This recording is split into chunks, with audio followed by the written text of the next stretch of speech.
तो क्या हालचाल जी। आप क्या काम करते हैं या करते थे? मैं सेंट्रल बैंक में टॉप मैनेजमेंट में था। वहाँ से रिटायर हुआ 99 में। प्रधान हूँ मैं सीनियर सिटीजन फॉर्स का डिस्ट्रिक्ट का।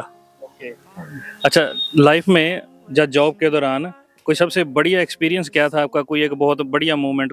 बहुत ज़्यादा थे, वैसे तो मैंने बहुत काम किया। संतोषगढ़ में था मैं मैनेजर।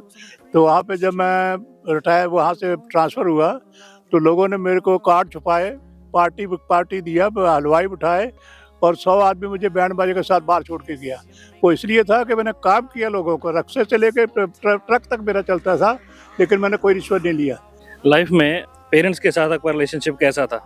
बहुत अच्छा रहा। पेरेंट्स देखो, पीछे जॉइंट फैमिली होती थी, हमें 100 रुपये तनख्वाह मिलता था, 50 घर बेचते थे। तो पॉवर्टी थी उस वक्त। वो आजकल का वक्त तो है नहीं, एक एक बच्चा है और अपने उसको बड़े लाड प्यार से पालते हैं।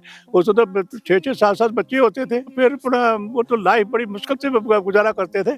तो हमने माँ बाप का सेवा किया, ये बात नहीं था। हम आज भी हम बच्चों को ये कहते हैं कि देखो ठीक है, तुम्हारी प्रॉब्लम बहुत है, हमारे वक्त प्रॉब्लम नहीं था। हमने 10वीं पास किया तो घर द्वार पे हमारी नौकरी होती थी। मैं मंडी गया अपना एम्प्लॉयमेंट एक्सचेंज में कि अपना मेरा नाम दर्ज कर दो। कह रहा नाम किसी दर्ज करना, जाओ मास्टर लग जाओ, जेवीटी बाद में करा देंगे। हाँ, तो ये वक्त था उस वक्त का। फर्क बहुत ज़्यादा। आज एमडी करने के बाद, पीएचडी करने के बाद भी लोग बेकार फिर रहे हैं। तो उन अगर कहीं नौकरी लगी जाए तो बच्चे को पढ़ाना मुश्किल है। लाखों रुपए का खर्चा। हम 4 आने दे के 10वीं पास कर गए, वो लाखों रुपए दे के प्राइमरी पढ़ाते हैं। तो उनकी आज मुसीबत बहुत है, उनके लिए बड़ी भारी प्रॉब्लम है। मतलब तो हमारा तो मतलब ऐसा भविष्य भी सिक्योर था कि पेंशन मिलती है और प्रेजेंट भी सिक्योर था। उनका तो दोनों सिक्योर नहीं है।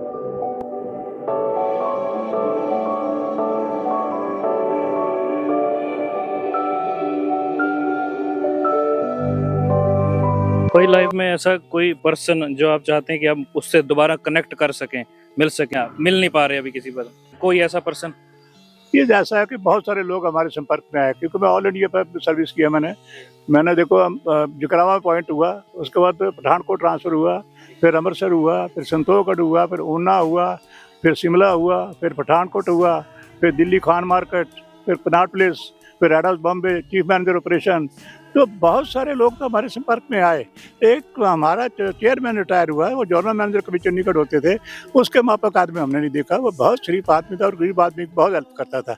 तो वो सुब्रमण्यम थे, मद्रासी थे, जरा स्वर्गवास हो गया उसका, लेकिन बहुत हम मिलना चाहते थे, मिल नहीं पाए क्योंकि मम्मी बम्बे सेटल था, हम यहाँ थे। तो वो एक आदमी था कि हमें जो कि जिससे हमने कुछ सीखा, पर वो हमारे इस पर भी हमारे जहन में है, जो आदमी जो बहुत बहुत अच्छा आदमी था।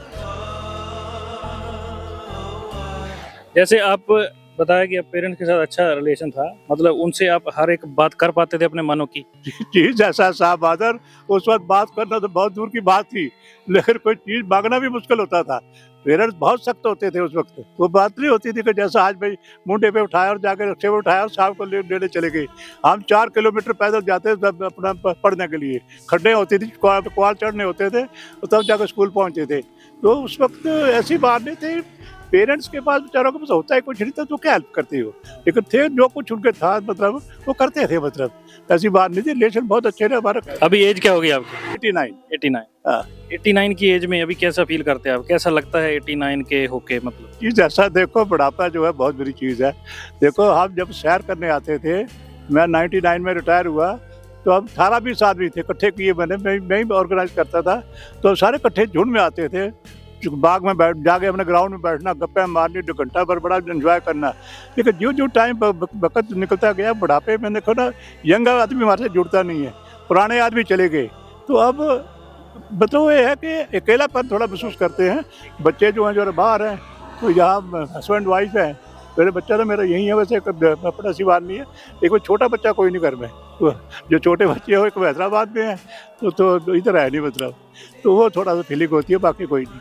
ठीक है। अच्छा, अभी कितने टाइम से शादी हो चुकी है? कितने टाइम से हो गई शादी, मतलब कितने साल हो गए शादी? और शादी तो देखो, जो उसमें तो बच्चों की शादी हो जाती थी। घरवाली 14 साल से थी, मैं 20 साल का था, तो वो तो हो गए 65 साल हो गए। 65 साल हो गए? हाँ जी, 65 साल हो गए। अच्छा, लाइफ काफी इकट्ठा समय आपने बिताया है, इस दौरान काफी मतलब अप एंड डाउन भी आए होंगे, कोई करियर से रिलेटेड, कोई फैमिली रिलेटेड। तो कैसे इतने लॉन्ग टर्म रिलेशन को आप मेंटेन कर सके, अच्छा हेल्दी रिलेशनशिप बना सके, कोई जो आज के यूथ को एक लेसन या लर्निंग मिल सके आपकी लाइफ से कोई जी बताना चाहेंगे? सर साहब देखो कि हमारी घरवाली जो थी ना वो बड़ी सबमिसिव औरत थी। हम बड़े सख्त आदमी थे, वो तो लोग जानते थे कि मैं बहुत सख्त था, लेकिन वो सबमिसिव थी, इसलिए लाइफ बहुत अच्छी हुई थी। अब भी बहुत हमारी बहुत सपोर्ट है मेरे को, अगर मैं इस स्थिति में हूँ तो I am due to my wife. तो रिलेशन बहुत अच्छे रहे, कोई ऐसी प्रॉब्लम नहीं आई। छोटी मोटी प्रॉब्लम तो घर में आती रहती है, वो चलता रहता है मतलब। उनके लिए कोई आप मैसेज देना चाहोगे? उसके लिए तो मैं उसका धन्यवाद करूंगा कि वो सेवा अभी भी सेवा कर रही है, और तो कुछ नहीं कर सकता मतलब आज के आज। कोई एक वन पीस ऑफ एडवाइस आपकी लाइफ लर्निंग से जो आज के यूथ के लिए आप देना चाहो, क्या रहेगा? देखो एडवाइस तो मैं तो यही रिक्वेस्ट करना चाहता हूँ बच्चों के, इसके बूढ़ों की सेवा करो, क्योंकि आजकल बूढ़ों की बहुत बुरी हालत है। क्योंकि मैं प्रधान हूँ तो बहुत सारी मेरे पास ऐसी स्थिति में आते हैं कि बच्चे बाहर हैं, फॉरेन में हैं, और बूढ़े घर में हैं, मर जाता है, उनको जिलाने वाला कोई नहीं होता, यहाँ तक स्थिति है। तो मैं तो बच्चों को ही कहता हूँ कि ठीक है भाई, तुम्हारी लाइफ में बहुत स्ट्रगल है, लेकिन फिर भी अपने पेरेंट्स का ध्यान रखो, यही मेरा मैसेज है। ठीक है जी, nice talking to you, thank you, बहुत बहुत शुक्रिया।